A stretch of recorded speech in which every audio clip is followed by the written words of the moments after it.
Someone locks you in a room. They don't ask your name. They already know it. They don't ask permission. They've already decided. They don't offer love. They install it, like a fact, like gravity, like something that was always going to happen to you whether you agreed to it or not. And somewhere inside you, in a place you never admit to in daylight, something unclenches, not fear, relief. You've read this story, you've watched this story, you've scrolled past it at 2 a.m. and paused, not because it shocked you, but because it recognized you, the possessive lover, the obsessive pursuit, the hand around the wrist that says, you are not going anywhere, and the part that disturbs you is that it exists. It is that it works, not on some abstract, fictional other, on you. So here is what we're not going to do today. We're not going to moralize. We're not going to reduce this to problematic tropes, or internalized patriarchy, or whatever phrase lets you dismiss the question without actually sitting with it. We're going to do something worse. We're going to look at the architecture of this desire. And I should warn you, by the end, the cage won't be where you think it is. Here is the first misreading. People assume the fantasy of forced love is about being loved. It isn't. It is about being wanted with a force that bypasses reason, choice, and decency. It is about becoming in someone else's psychic economy, the thing that cannot be substituted, not preferred, not chosen, irreplaceable, structurally necessary, the missing piece without which their entire inner world collapses. Jacques Lacan had a term for this. He called it objet petit, the object cause of desire, not the thing you want, but the void in the shape of wanting itself, the gap in someone's psyche that nothing real can ever fill but that everything they do orbits around, like matter circling a black hole. When you fantasize about forced love, you are not fantasizing about a person. You are fantasizing about becoming someone's objet petit. You are fantasizing about being the void. And here is why it is intoxicating. Lacan distinguished between love and jouissance. Love asks to be recognized. Jouissance doesn't ask, it takes, it consumes, it wrecks. In his 20th seminar Encore, Lacan argued that jouissance operates beyond the pleasure principle, beyond reciprocity, beyond anything that could be called a relationship in any meaningful sense. It is not tender, it is structural. Forced love narratives don't give you love. They give you jouissance, someone else directed at you, with an intensity that makes tenderness look anemic. But Lacan only gets us halfway. Jean Laplanche went further. In his seduction theory, not Freud's abandoned version, his own, Laplanche argued that the human subject is constituted by an original intrusion. Before you are a self, you are an infant receiving messages from an adult caretaker. Messages saturated with meanings you cannot decode. He called these enigmatic signifiers. The parent's desire, anxiety, unconscious sexuality. All of it pours into the child as a kind of psychic foreign body that the child must metabolize but never fully understands. Your subjectivity doesn't precede this intrusion. It is produced by it. Now, reread the forced love fantasy. Not the plot, the feeling. Someone arrives, their desire for you is absolute and opaque. You don't understand why, you can decode it. But something about the encounter feels older than the story. Older than you, because it repeats a structure you already know, desire arriving from outside you before you could explain it, before you could consent to it, before you even had language for what was happening. And their intrusion into your world activates something, not just attraction, but a feeling of selfhood itself being sharpened by contact with this enigmatic other. As if you needed to be overwhelmed in order to know your own edges, the forced love fantasy isn't a corruption of how desire works. It is a reenactment of how desire was installed in you in the first place. Here is a question no one in a forced love fantasy ever has to answer. Do I want this and that? Not the drama, not the danger, not the dark-eyed captor, is the true source of relief. Fromm published Escape from Freedom in 1941. He was trying to explain why millions of people voluntarily surrendered their autonomy to authoritarian regimes. His answer was unsettling in its simplicity. Freedom is unbearable, not always, not for everyone, but under certain psychological conditions, isolation, meaninglessness, the vertigo of infinite choice, freedom stops being liberation and starts being a sentence. The self, unmoored from any external structure, begins to experience its own autonomy as a kind of abandonment. Fromm called the response an escape into submission. Not stupidity, not weakness, a psychological survival strategy. Forced love is Fromm, says Cesis in a trench coat. You live in an era that tells you love is a choice. You must choose your partner, choose to stay, choose vulnerability, choose commitment, every single day from a position of complete freedom, with no guarantee that any of it will be reciprocated, and no one talks about how exhausting that is, how the freedom to leave at any moment means the terror of being left never turns off, how choosing someone daily means the possibility of not being chosen hangs over you. Daily forced love removes choice from the equation. Not yours, theirs, they have chosen, and their choosing is absolute. The vertigo stops, the ground appears. Not because you are safe, because the question has been answered for you.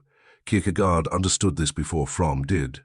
In the concept of anxiety, he defined anxiety not as a response to threat, but as the dizziness of freedom, the realization that you could do anything, become anything, and that nothing external is going to tell you what to do. Anxiety is freedom looking at its own possibility and feeling nauseous. Forced love is an anti-anxiety architecture. Someone pushes you off the cliff so you never have to decide whether to jump.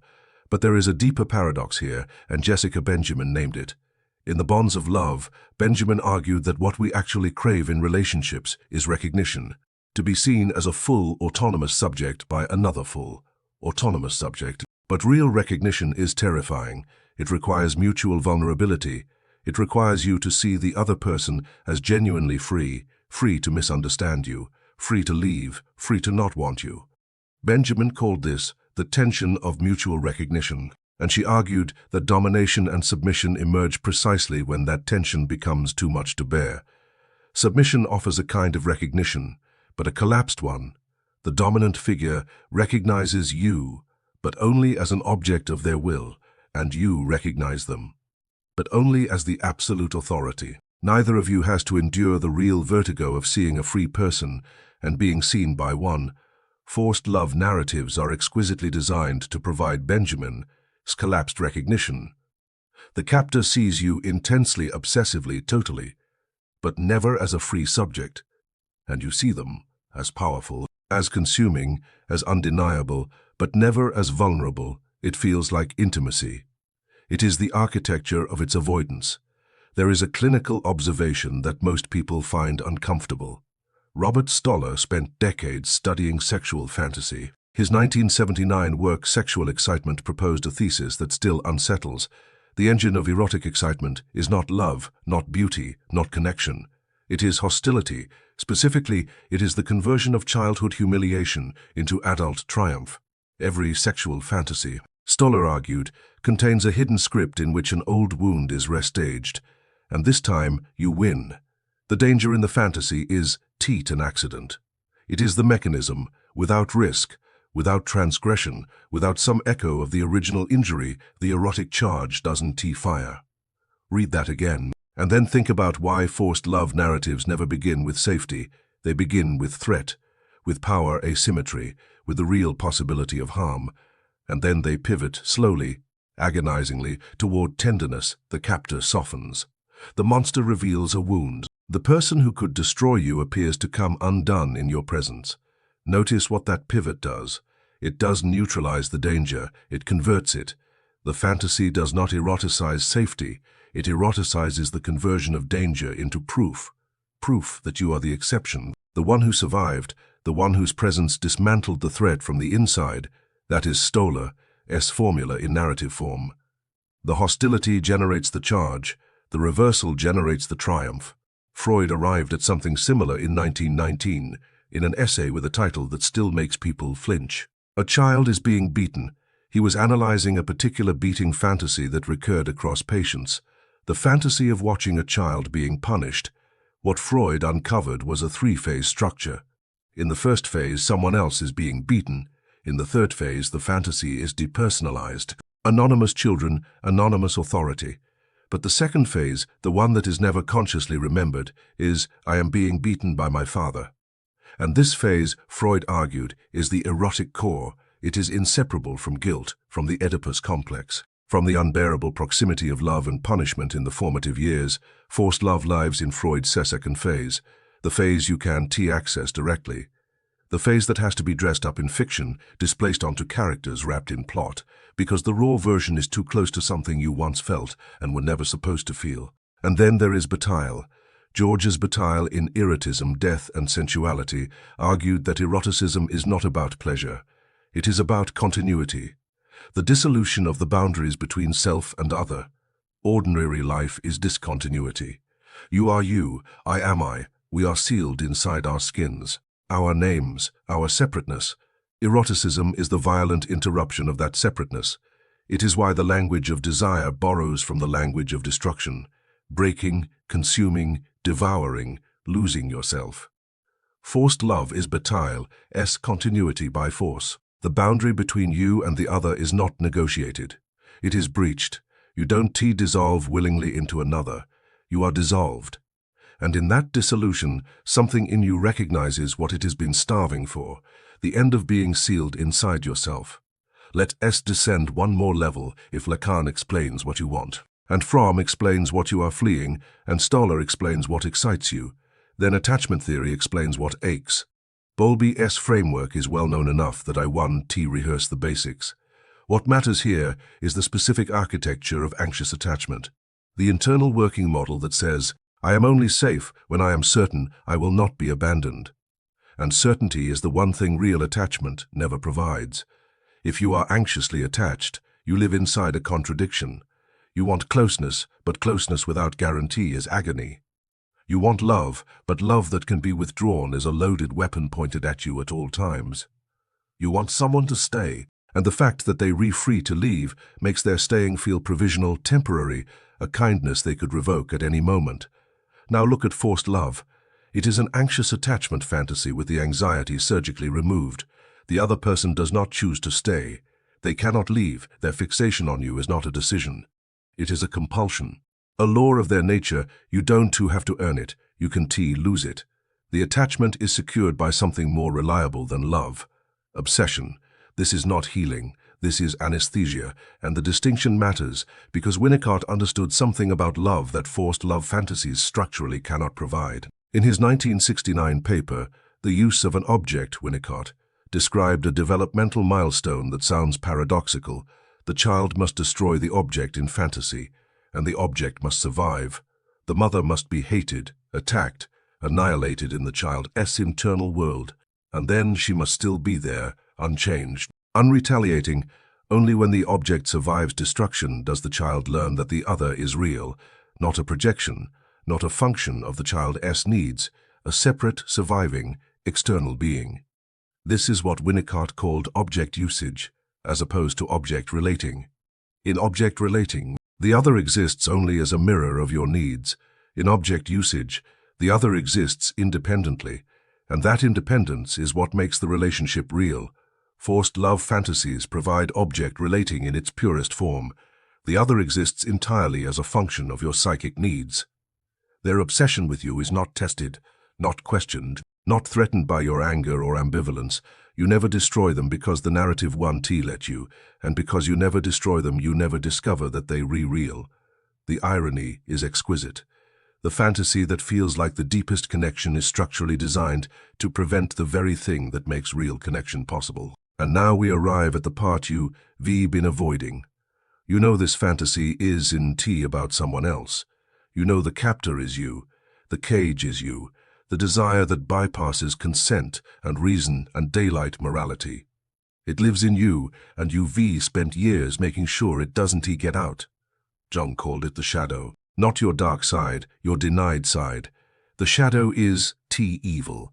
It is everything the ego decided it could to afford to be. If you were raised to be accommodating, your shadow holds your aggression. If you were raised to be independent, your shadow holds your desperate need to be held. If you were raised to believe that desire should be polite, consensual, egalitarian, and legible, then your shadow holds the desire that is none of those things. Forced love is the shadow, as theater. In a safe, contained, fictional space, you let yourself want what you are not supposed to want. To be overwhelmed, to be chosen without being consulted, to be taken seriously, and I mean that in the oldest, most literal sense of the word taken, as in someone decided you were worth the crime. Jung wouldn't to have pathologized this. He would have recognized it as an attempt at integration, what he called the coniunctio. The alchemical marriage in Mysterium Coniunctionis, Jung described the central symbol of the alchemical opus, the forced union of soul and lunar, king and queen, masculine and feminine, conscious and unconscious. This was a gentle merging. The alchemical texts describe it as a violent conjunction, a death, a dissolution, a breaking down of the old form so that something new can emerge. The vas hermeticum, the sealed alchemical vessel, had to be closed, airtight, with no escape. Because transformation requires containment, you cannot become something new if part of you is allowed to flee. The forced love narrative is a vas hermeticum. You are sealed inside it with everything you've disowned. Your hunger, your aggression, your need to be consumed. And the containment is what allows the encounter. You could never face these parts of yourself in the open. You need the fiction, you need the walls, you need the lock. So here is what you know now that you didn't know 10 minutes ago. The forced love fantasy is not a guilty pleasure, it is not a moral failing. It is not a symptom of damaged femininity or internalized oppression. It is a map, and here is the clinical read. The one that doesn't let you keep the fantasy intact, what you called romance, was a fantasy of relief. Relief from uncertainty, relief from reciprocity, relief from the single most terrifying condition of real love, that the other person is free, free to stay, free to leave, free to not want you tomorrow the way they wanted you today. Obsession feels safer than love because obsession does not ask you to tolerate another person. As freedom, it replaces the unbearable question, do they still choose me? With a structural guarantee, and in doing so, it removes the one thing that would make their choosing mean anything. This is what you've been consuming. Not a love story, a painkiller shaped like a person. And now that you see the architecture, you have to decide what to do with the blueprint, of the desire you outsourced to a fictional other because you could own it yourself, of the freedom you found unbearable because no one taught you that wanting someone is not a weakness, of the recognition you hunger for but cannot risk asking for, because asking means they could say no, and then you know what you've always suspected, that you were not enough. The cage was never about someone else locking you in. It was about finally having permission to stop running from the one thing you've wanted so badly it frightens you, yourself. Wanting out loud. Thus spoke Psyche.